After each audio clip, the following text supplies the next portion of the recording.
Halo Sobat Masa, balik lagi bareng gue Alek. Dan pada kesempatan kali ini gue akan ngebahas alur film yang berjudul How Much Do You Love Me, yang merupakan film bergenre romance yang dirilis tahun 2005 di Prancis. Film ini nyeritain tentang seorang pria bernama Francois yang nyewa cewek bulanan tapi malah jatuh cinta beneran sama cewek itu. Sebelum videonya dilanjut, jangan lupa subscribe channel kita ya guys, biar kalian gak ketinggalan update video pagelaran budaya dari kita selanjutnya.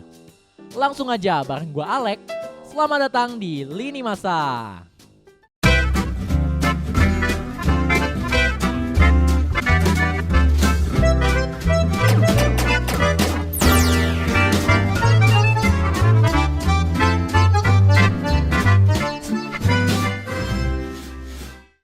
Film dibuka dengan ngasih lihat suasana suatu kota di Prancis dan seorang pria bernama Francois datang dan masuk ke sebuah pabrik lendir.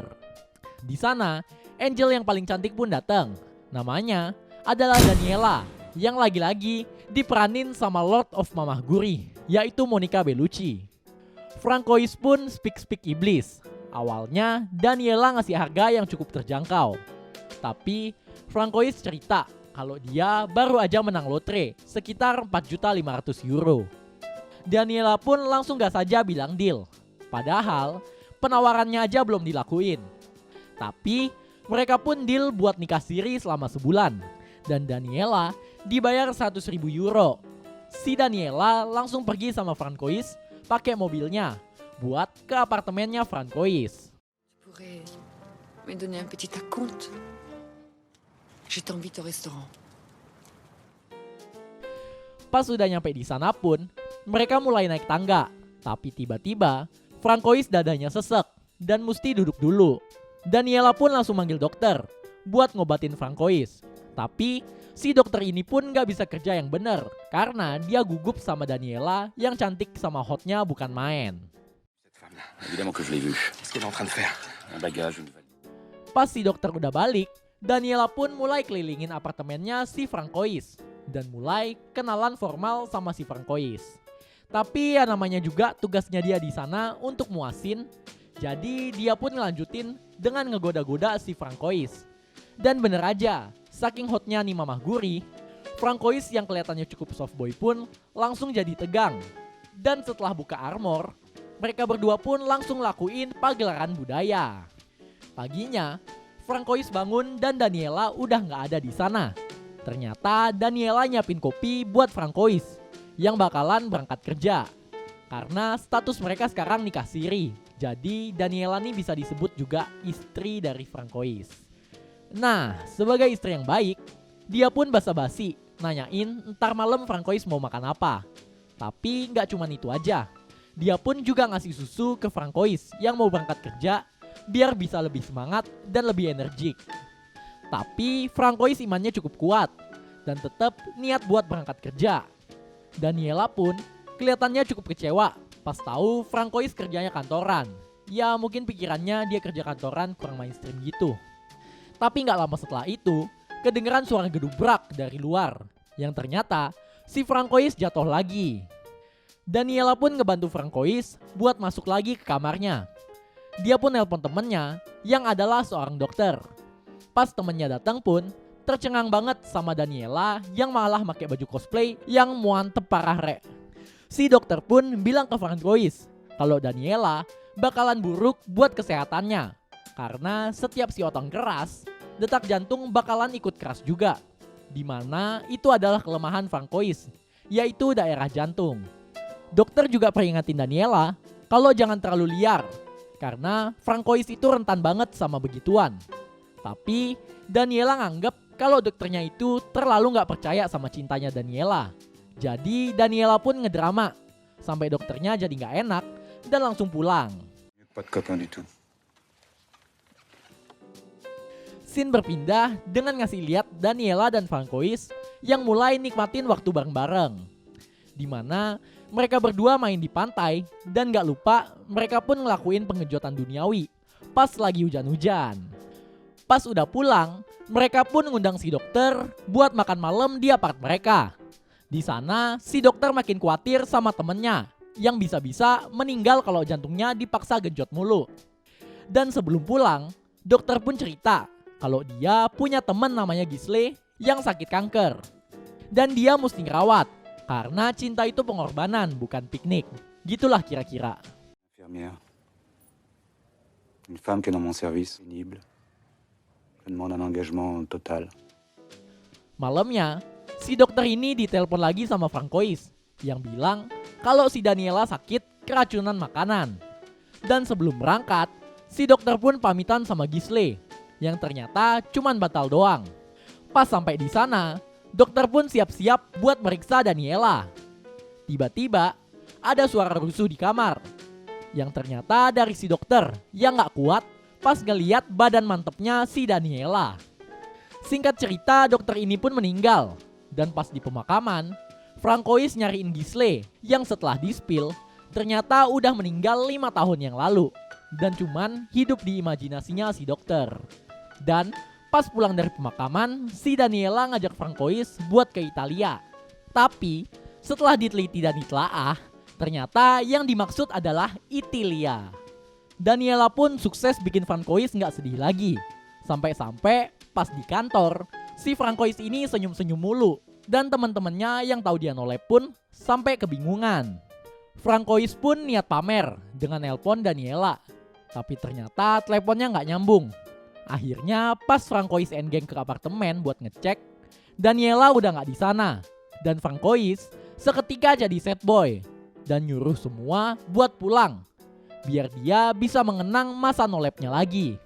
Beberapa temen cewek nawarin buat nemenin, tapi tetap aja lot Daniela gak bisa digantiin sama tante-tante kantoran gitu aja. Ternyata Daniela balik lagi ke pabrikan lendir dan ngelayanin beberapa orang di sana. Francois pun juga kesana buat ngilangin penat. Tapi gak bisa dipungkirin, dia masih terus-terusan kepikiran sama Daniela. Sampai pas ada ABG manis yang nawarin jasa genjot, dia pun nolak. Tapi si ABG terus nyerempet. Sampai akhirnya pas si ABG ini udah dibungkus, Daniela pun teriak dan bilang kalau ini semua bukan salahnya dia aja. Si Francois yang masih suka sama si Daniela pun minta waktu bentar buat ngobrol dan ngungkapin kalau dia itu suka beneran sama Daniela. Daniela pun cuman bisa bilang kalau dia itu ngerangkap jadi sugar baby-nya om-om kaya juga. Si Francois pun mikir kalau itu semua karena duit. Tapi Daniela sekarang balik marah karena katanya Daniela sekarang udah gak peduli sama duitnya Francois. Karena Francois bisa bikin Daniela bisa seneng lagi. Tapi akhirnya Francois pun luluh juga. Dan dia ngedeal untuk nyewa harian si Daniela ke ownernya Daniela. Di sana dia bayar 50 euro semalam. Dan langsung aja pas malamnya mereka pun langsung enak-enak. Karena Daniela yang genrenya rada hardcore, jadi mulutnya pun ikut agak ribut. Sampai akhirnya tetangga Francois pun keganggu pas lagi kerja. Dan mereka pun ribut. Ribut mereka makin gak jelas. Karena mereka malah adu rangan mana yang lebih nikmat. Ya kalau di YouTube sih ini sekelas prank settingan gitu kayaknya. Il est camarade. Il vient des profondeurs. Oh, de surprise. Oh, pas besoin de chanter l'opéra. Lanjut. Setelah itu pun Francois kini bener-bener ngomong serius sama Daniela. Kalau dia itu cinta mati sama Daniela. Daniela juga gitu ternyata. Dia ngerasa kalau Francois itu bisa diandelin dan bener-bener gentle. Karena bisa nge-treat Daniela dengan baik. Quelle chose? J'aime bien te fréquenter. Akhirnya mereka pun ngedatengin ownernya si Daniela yang ternyata namanya adalah Charlie. Di sana mereka terus nego-nego sambil minum minuman haram. Di mana Francois disuruh bayar 4 juta euro buat nebus si Daniela. Meskipun baru aja menang lotre, si Francois ini butuh waktu yang bener-bener lama buat nentuin mau milih duit atau Daniela.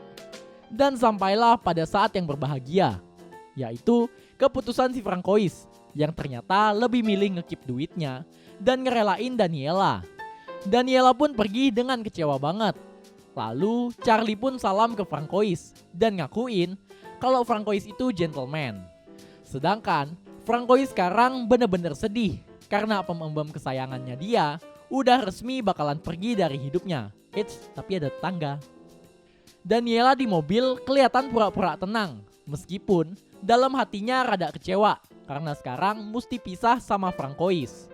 Dan pas nyampe di istananya Charlie pun langsung goyang setrum. Tapi kelihatan kalau si Daniela udah gak resep lagi sama dia. Charlie pun mulai marah karena kelihatannya si Daniela masih mikirin si Francois. Tapi karena Charlie ini juga gentleman, akhirnya dia pun ngizinin si Daniela buat pergi dan nyamperin Francois. Dia juga ngungkapin kalau Charlie ini sedih karena Daniela dianggap gak peduli sama cintanya Charlie. Tapi ya mau gimana lagi, Daniela sukanya sama si Francois. Très grosse colère aussi. Très grosse. Bien, ma petite fille, si tu veux te barrer, barre-toi. Mais barre-toi vite. Akhirnya, Daniela pun nyamperin Francois di apartemennya lagi. Di sana, ternyata Francois lagi berbagi keringat sama tetangganya. Dan pas tahu si Daniela datang, si tetangga pun minta billingnya nambah 15 menit lagi om. Pas selesai, Daniela sama Francois ngomong empat mata, dimana di sini Francois akhirnya jujur kalau dia nggak pernah menang lotre dan semua itu cuma duit gajinya. Si Daniela udah nggak bisa marah karena dia suka sama Francoisnya, bukan dompetnya. Dan mereka pun ngerayain balikan dengan pagelaran budaya. Tapi tiba-tiba orang-orang dari kantornya Francois datang. Dan pas ngelihat Daniela, langsung tuh terkejut sampai ke batang-batangnya. Mereka semua pun party, termasuk Charlie juga ada di sana. Tapi tiba-tiba Daniela hilang dan ternyata dibandol sama teman kantornya si Francois. Francois kelihatan agak sedih dan teman-temannya pun ngasih semangat. Lalu time skip memperlihatkan sekarang Daniela sama Francois udah ngejalanin hidup barengan. Dan film pun ditutup dengan Daniela yang nanyain kabar jantungnya Francois yang ternyata udah membaik setelah Daniela masuk ke kehidupannya. Film pun tamat. Ending yang sangat sopan. Terima kasih sudah menonton video ini. Jika kalian ingin request film, silahkan komentar di bawah. Dan jangan lupa untuk menekan tombol like, share, dan subscribe. Dan nyalakan lonceng agar kita cepat dapat AdSense. Salam masa, mantap!